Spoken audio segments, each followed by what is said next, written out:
waters one see, all lifted hearts are free. Many windows one light, many waters one sea,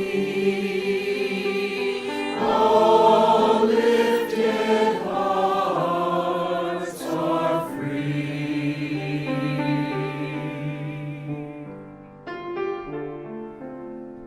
In the Talmud of the Jewish tradition, the sage Hillel said, "What is hateful to you, do not do to others."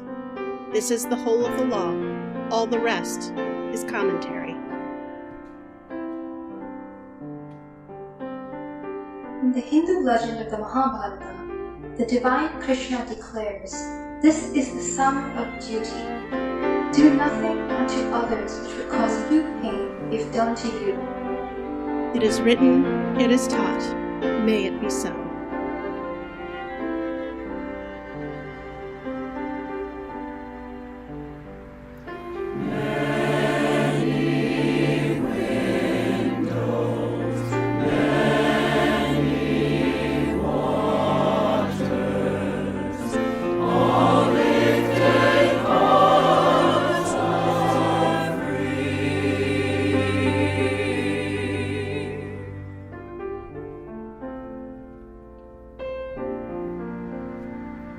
In the Gospel of Matthew and the Christian scriptures, the Messiah Jesus says, "Whatever you wish that others would do to you, do so to them." In the Buddhist text of the Udana Varga, the student is urged, "Hurt not others in ways that you yourself find hurtful." It is written, it is taught, may it be so.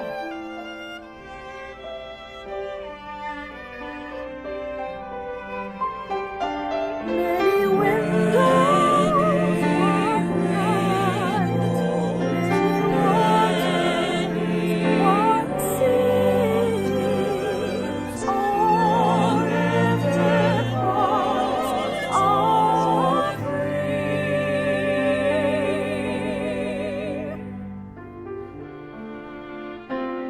In the Muslim hadith of An-Nawawi, the Prophet Muhammad, peace be upon him, teaches, "No one of you is a believer until he desires for his brother that which he desires for himself."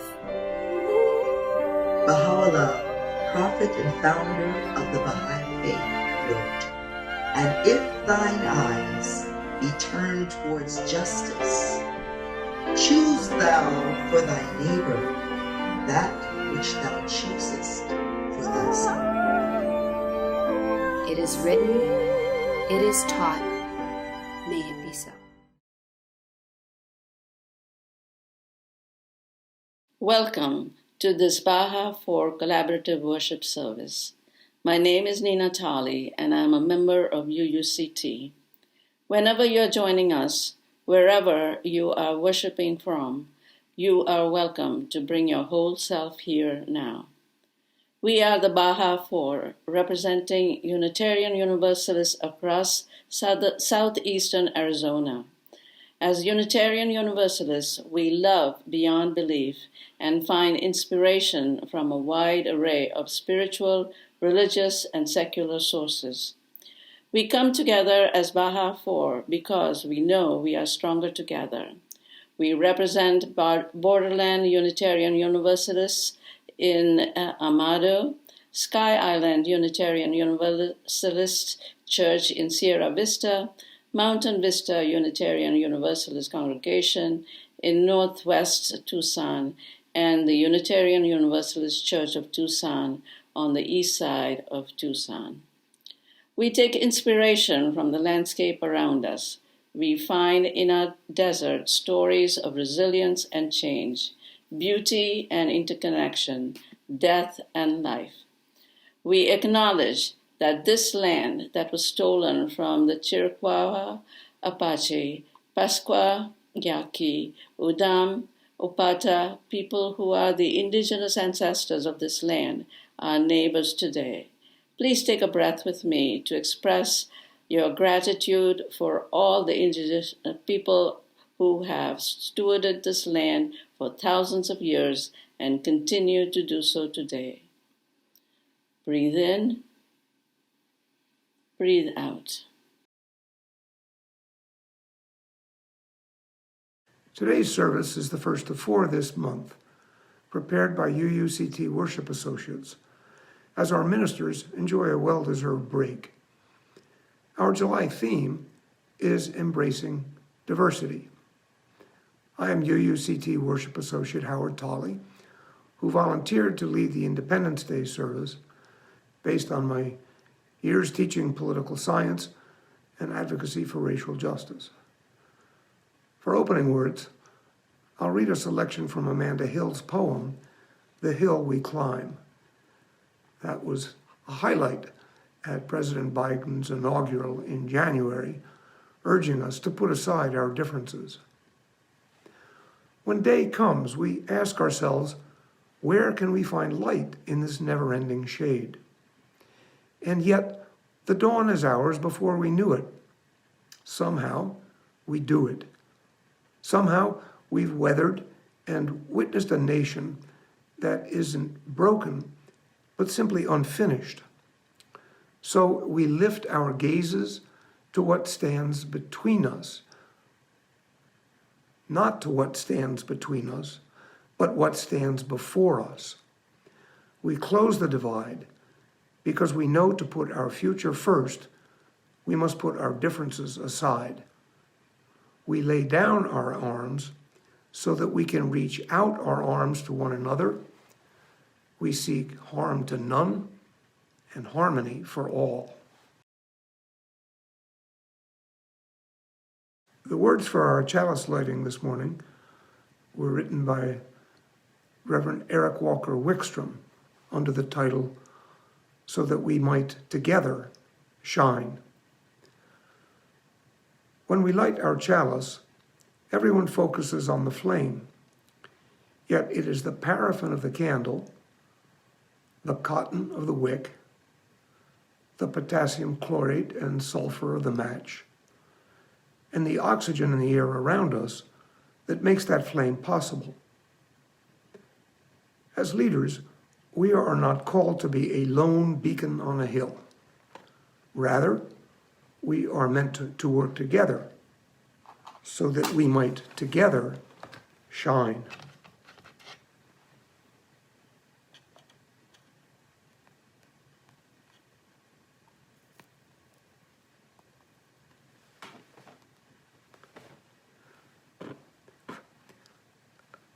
The prelude and postlude for this service, All Lifted Hearts, celebrates the religious diversity that embraces a universal golden rule. The World House Choir of Yellow Springs, Ohio, led by artistic director Catherine Roma, made that inspiring recording, as well as the recording of our first hymn this morning, We Shall Not Be Moved. Pictures of demonstrations are displayed in celebration of civil rights leader Bayard Rustin, the man behind the dream, to accompany that choral recording.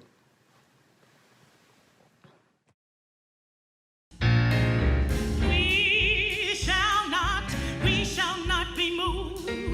We shall not be moved, just like a tree planted by the water. We shall not be moved. No, no. We shall not be moved.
Hi, I'm Jamila with the UU Church of Tucson, and I've been thinking a lot lately about this meme that's been going around that says, activism is a multi-lane highway. We're not all driving in the same lane, but you've got to keep your foot on the gas. I'm thinking about that today as we talk about the second principle. It reads, we, the member congregations of the Unitarian Universalist Association, covenant to affirm and promote justice, equity, and compassion in human relations. And when I think about all the areas that require justice, equity, and compassion in the world these days, I feel, well, to be honest, discouraged. How can I do it all? Well, to be honest, I can't, and neither can you. But we can ask, what role can I play? One person who knew well what role she wanted to play was a white woman named Juliet Hampton Morgan. She was born in 1914, is the only child of Frank and Lila Morgan in Montgomery, Alabama. Her white skin and her family pedigree, they were very wealthy and in Alabama for a very long time, afforded her entrance into shops and restaurants and galleries and concert halls, things not available to people who are not of her stature. When she grew up, she was a public school teacher and a librarian for the Montgomery County Library. And that was an acceptable position for a white woman in society to hold in the 1930s. However, some of Juliet's activities outside of work were not as acceptable.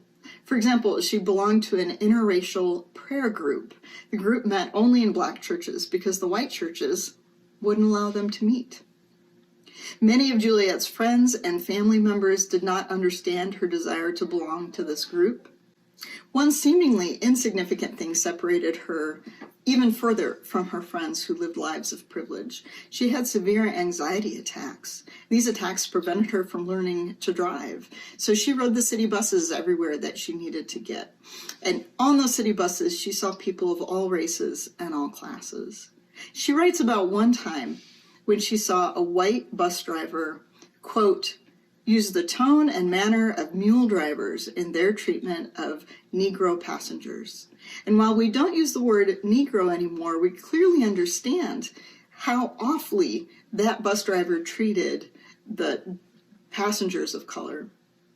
She watched the bus drivers threaten and humiliate black men and women who paid the same fare that she paid without harassment.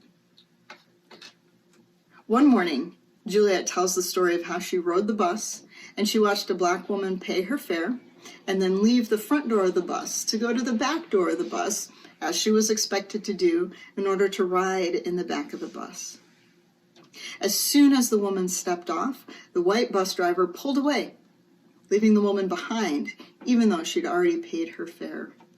Juliet got angry, and instead of just sitting there, she jumped up and she pulled the emergency cord and stopped the bus. She demanded that that bus driver go back and pick up that woman.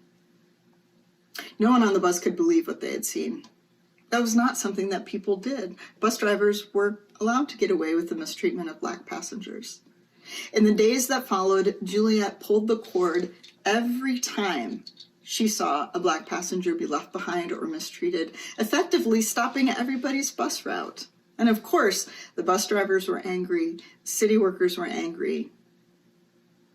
News spread quickly, and the drivers began to antagonize Juliet. Throughout the rest of her life, she received hate mail and death threats, and even had a cross burned on her lawn. In 1939, which was 16 years before the 1955 famous Montgomery bus boycott, Juliet began and continued her campaign to denounce the horrible injustices she witnessed on the city buses.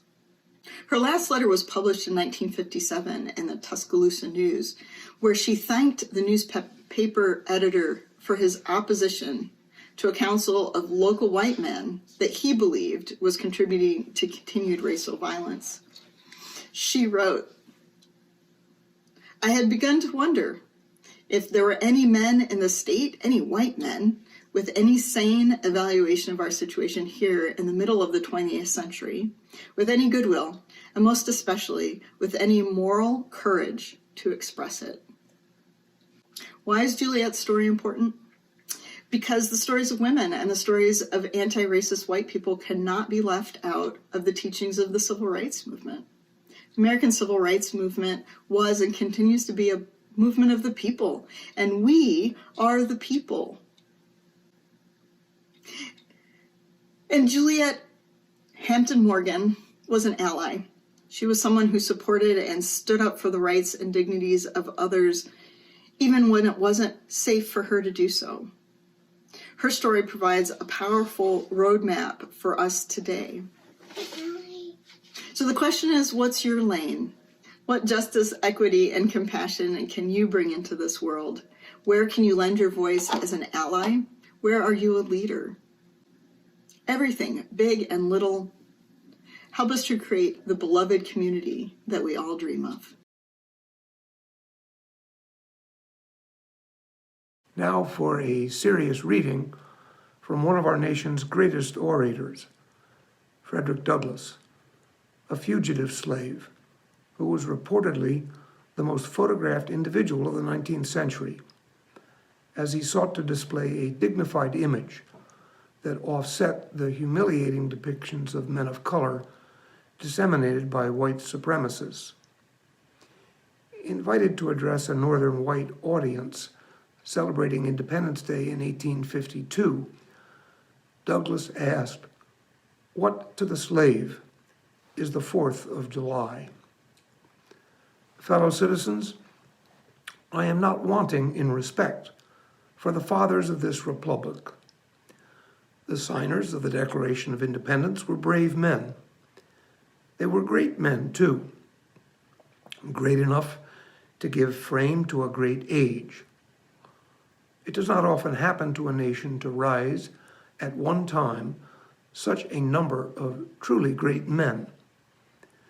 The point from which I am compelled to view them is not certainly the most favorable, and yet I cannot contemplate their great deeds with less than admiration. They were statesmen, patriots, and heroes, and for the good they did and the principles they contended for, I will unite with you to honor their memory. Fellow citizens, pardon me. Allow me to ask, why am I called upon to speak here today? What have I, or those I represent, to do with your national independence? Are the great principles of political freedom and of natural justice embodied in the Declaration of Independence extended to us? Am I therefore called upon to bring our humble offering to the national altar and to confess the benefits and express devout gratitude for the blessings resulting from your independence to us? Would to God, both for your sakes and ours, that an affirmative answer could be truthfully returned to these questions. Then would my task be light and my burden easy and delightful.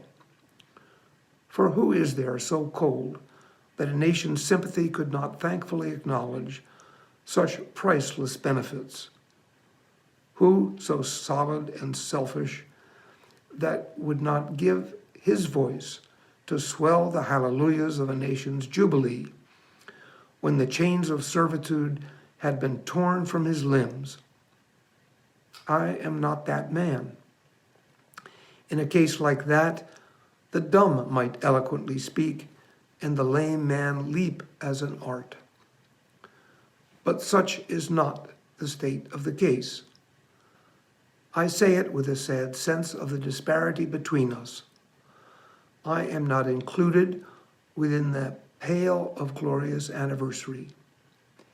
Your high independence only reveals the immeasurable distance between us. The blessings in which you this day rejoice are not enjoyed in common. The rich inheritance of justice, liberty, prosperity, and independence bequeathed by your fathers is shared by you, not by me. The sunlight that brought light and healing to you has brought stripes and death to me. This 4th July is yours, not mine. You may rejoice. I must mourn. At the annual meeting of Unitarian Universalist Justice Ohio last November, Reverend Connie Simon delivered a powerful message promoting diversity 2 weeks after Joe Biden's victory in the 2020 presidential election. Reverend Connie Simon began serving as minister at First Unitarian Church, Cincinnati, in 2018, the same year Reverend Bethany arrived at UUCT. After serving as a corporate lawyer and director of a Philadelphia nonprofit, Reverend Connie was making a career change. She teaches UU history at the Midwest Leadership School, and she edits the Dictionary of UU Biography. Invited by UJO to address issues of racial justice, Reverend Connie's post-election message, titled, "What Do We Do Now?" remains timely and relevant 6 months into the Biden administration, when our diverse nation remains bitterly polarized by political, racial, gender, and pandemic differences. Thank you so much for having me here this morning. And I really like that analogy of the house being on fire. And I think you may hear some of those notes in what I'm about to say, because I want to talk about kind of where we are right now. Maybe the election's over, I don't know. But yeah, a couple of weeks ago, this thing happened. On November 7th, we decided that Election Day had finally ended, kind of. Enough votes had been counted to declare former Vice President Joe Biden and Senator Kamala Harris victorious in the states of Nevada and Pennsylvania, giving them the electoral votes needed to become the president-elect and vice president-elect of the United States. And a lot of people were excited. They filled the streets and cities and towns across America. They sang and they danced and they marched, and they were just celebrating. Now, some were celebrating an end to the division of discord that has plagued us for the last 4 years, or at least they tell themselves it's only been the last 4 years. Some celebrated a change in policies, others an end to the disregard of the rule of law as they saw it. Washington Post columnist Dana Milbank was just one of many people who quoted President Gerald Ford's post-Watergate line that our long national nightmare is over. He wrote that Donald Trump has lost the presidency. Americans have sent packing the man who made the lives of so many a hell for the last 4 years, with constant chaos, unbridled vitriol, and attacks on the foundations of democracy. There may be difficulty in the days ahead because of gratuitous court challenges and baseless claims of fraud, he said. The rage Trump has induced in supporters and opponents alike will take time to dissipate. But for a moment, let us rejoice. Our democracy has survived. Now, there were also people celebrating Kamala Harris specifically, the first woman, first African-American woman, and first person of South Asian descent to be vice president of the United States. And I'm happy too. I'm glad to see that our democracy has survived. Glad to see the power of the people to vote for their elected leaders. I'm glad to see so many different people of different identities and ethnicities and backgrounds coming together to elect our leaders. The right to vote is precious. People have fought and died for it. You know, as of this morning, 79,784,165 people voted for Joe Biden for president. The system worked. And for that, I am happy. Now, I'm also proud of Kamala Harris. She's so smart and so talented. She's younger than I am and is about to be the Vice President of the United States, a Black woman.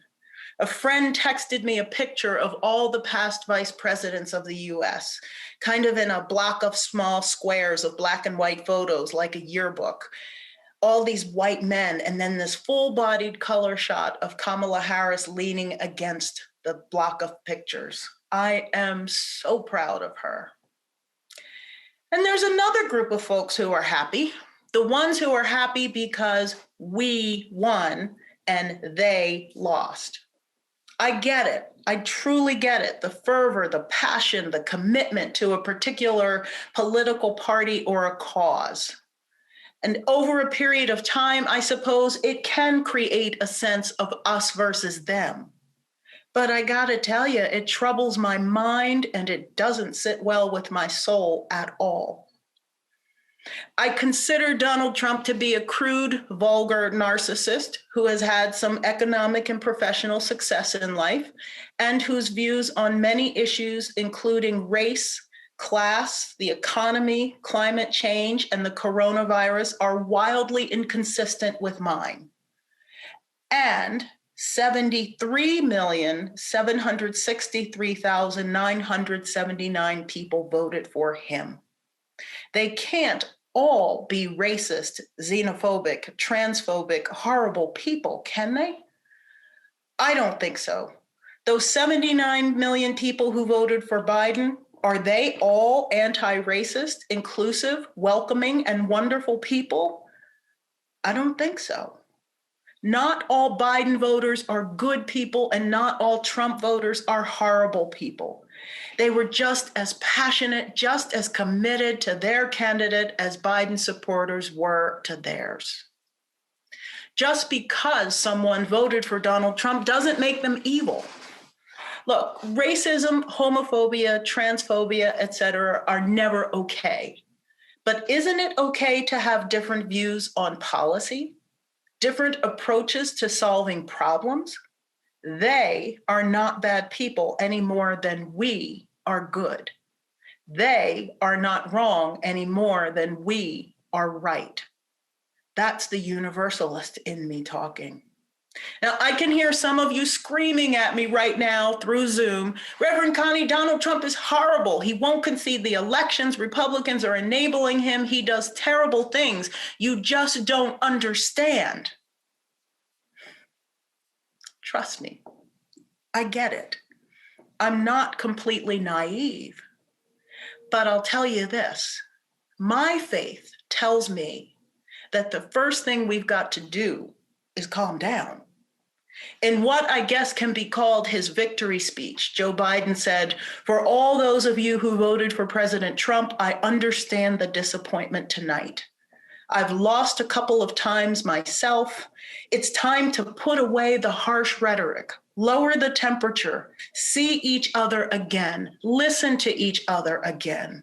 And to make progress, we have to stop treating our opponents as enemies." I agree. We need to turn down the level of vitriol in our political discourse and bring back civility. All of us. It wasn't helping anything. It was only making things worse, causing people to become even more entrenched in their positions. That was fanning the flames. We need a return to decency, or at least a return to the appearance of decency and civility in government and politics. It's time to unclench our fists. This was an historic election, but so was the election of Barack Obama in 2008. And still, the presidency of Donald Trump happened. Electing Biden and Harris doesn't automatically solve all our problems. There are some very angry people out there who found something appealing in the rhetoric of the current president. They're often described as rabid in their support. But have we stopped to ask, what is the source of their anger? I think it's really not anger at all. It's fear. It's fear of losing their livelihood, their ability to pay their rent or mortgage, to buy food, to pay for health care. And they're not the only ones who are afraid. Many of us are afraid. That's why we've got to get to work on economic justice. According to the Center for Community Solutions, Cleveland was the poorest large city in the United States. Almost 31% of its residents were living in poverty in 2019. In Cincinnati, where I am, the number was 23.1%. All over this state, people are struggling economically, and it's only been made worse by the pandemic. It's time for us to work harder than ever for fundamental change in our economic system to ensure that everyone earns a living wage and has access to affordable health care, adequate housing, and healthy food. We have to keep pushing on voter education, registration, and engagement. Turn on the news. We're watching in real time systemic efforts to undermine the integrity of our elections and to suppress votes, especially those of poor Black and brown voters. This election ripped the lid off the cauldron of systemic racism simmering in the groundwater of this country. It's boiled over into all areas of our society, affecting every one of us. Fear of Black and brown bodies is rampant in this country as the dominant culture, white folks, fear they're losing their identity and their power. The problem with this is that it's rooted in a paradigm of scarcity, that there's not enough money, enough influence, enough power to go around. Remember the rallying cry in opposition to the racial justice protests this summer? They want to take away our neighborhoods, our way of life. They want to bring violence to our cities. They are dangerous, and their revolution must be quashed at all costs. The truth is that we, Black and brown people, are tired and weary and frustrated and, yes, angry. That's why we took to the streets. Now, as Unitarian Universalists, we say we are committed to the inherent worth and dignity of all people. We say we are committed to justice, equity, and compassion in human relations. Well, now's the time for us to prove it.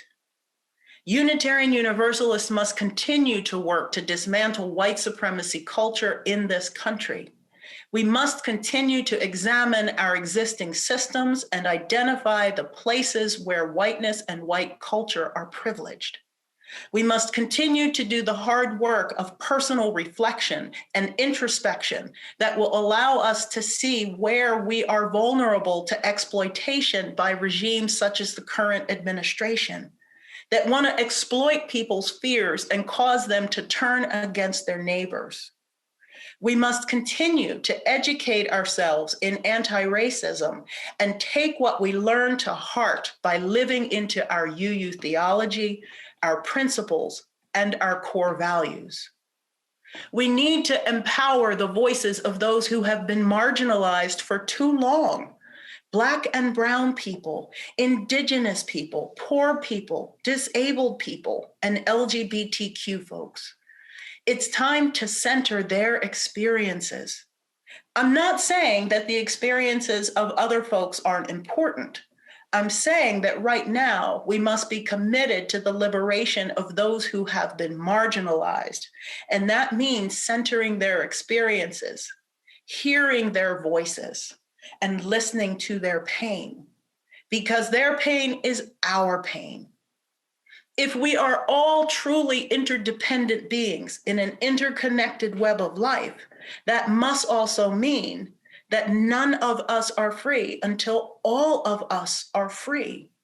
We must help our siblings become free. So when John asked me to speak here today, I said, well, what do you want me to talk about? And he said that he'd heard my thing was racism, and that would be great for today.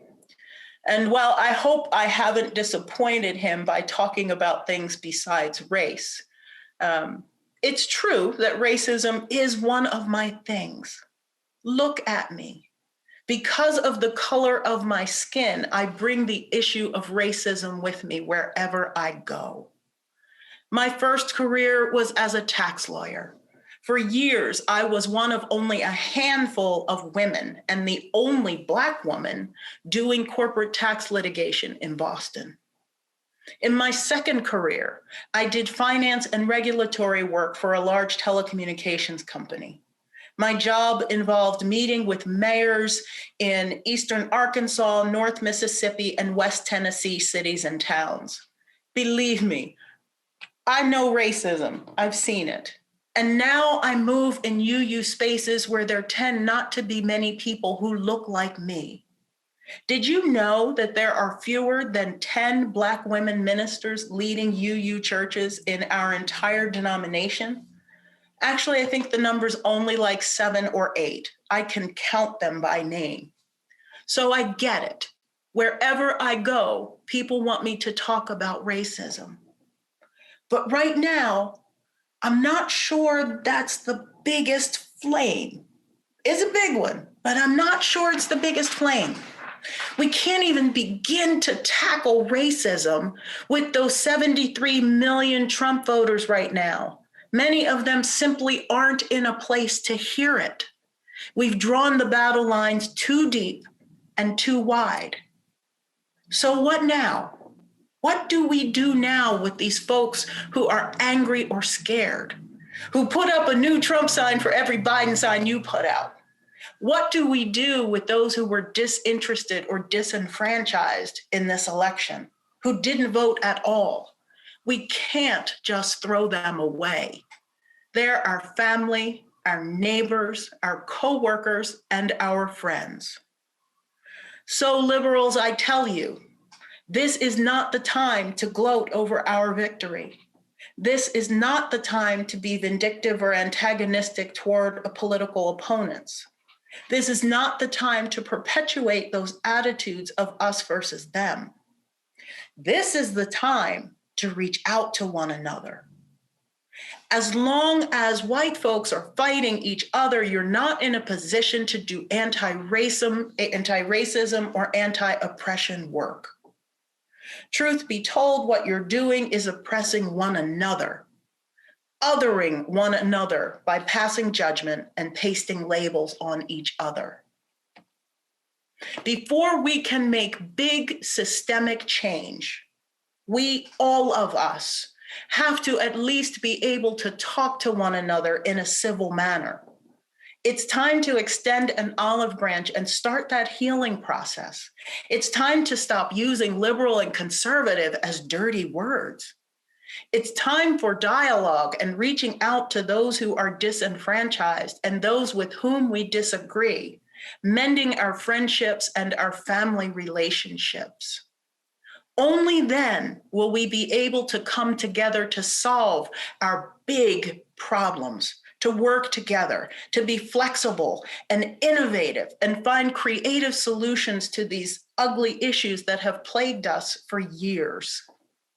It's time to focus on our mission, not on who has the power, not on any one individual, not asking what's in it for me.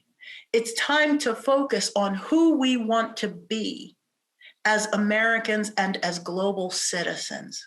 It's time to build back better, to rebuild stronger, to rebuild more wisely, more inclusively. To paraphrase Sarah Eileen Lawal, it's time to remember our shared humanity, our universal kinship, our interdependence. It's time to unclench our fists and breathe together. It's time to recognize the spark of the divine inside all of us, even those we're not quite sure about. We can do this if we really want to. We just have to want to.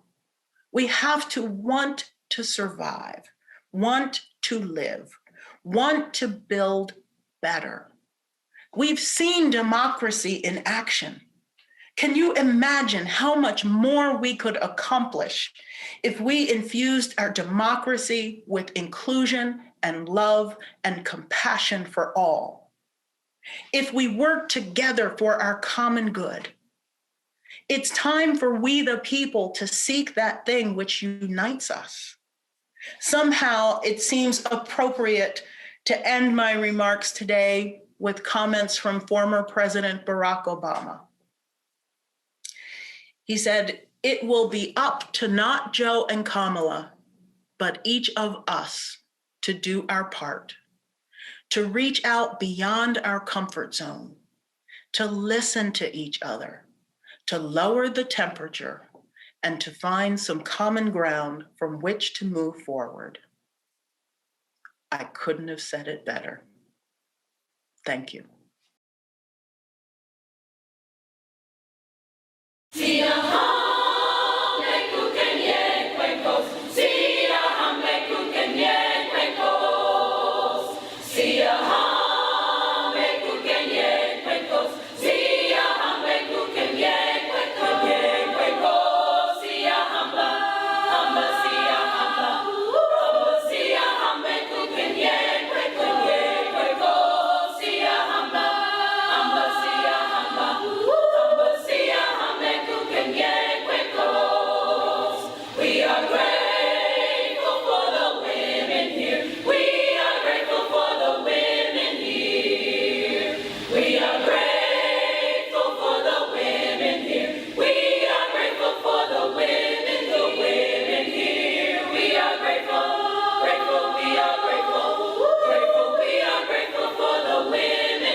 Our closing words are a second selection from the poem Amanda Gorman read at the Biden inauguration, "The Hill We Climb."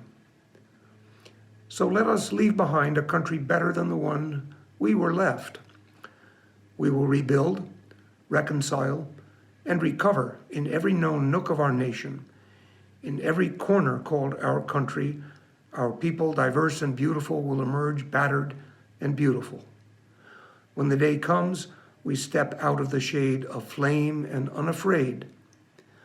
The new dawn blooms as we free it, for there is always light if only we're brave enough to see it, if only we're brave enough to be it. The words to extinguish our chalice were written by UU Reverend Amy Zucker Morgenstern, titled We Are One. Never has it been more true than now. We extinguished its flame, but the sparks within us remain alight. From each of us in our supposed solitude, the signals buzz and hum, sparkling through space, one to another, connecting us invisibly but palpably. We are one, and from every window, our light shines.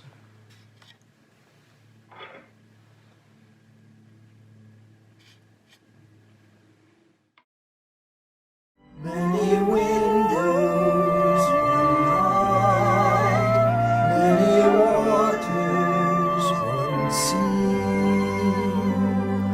All lifted hearts are free.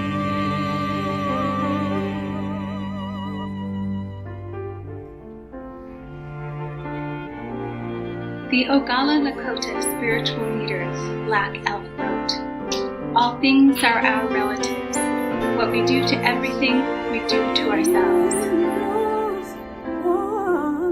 As a Sikh, I believe I am a stranger to no one and no one is a stranger to me.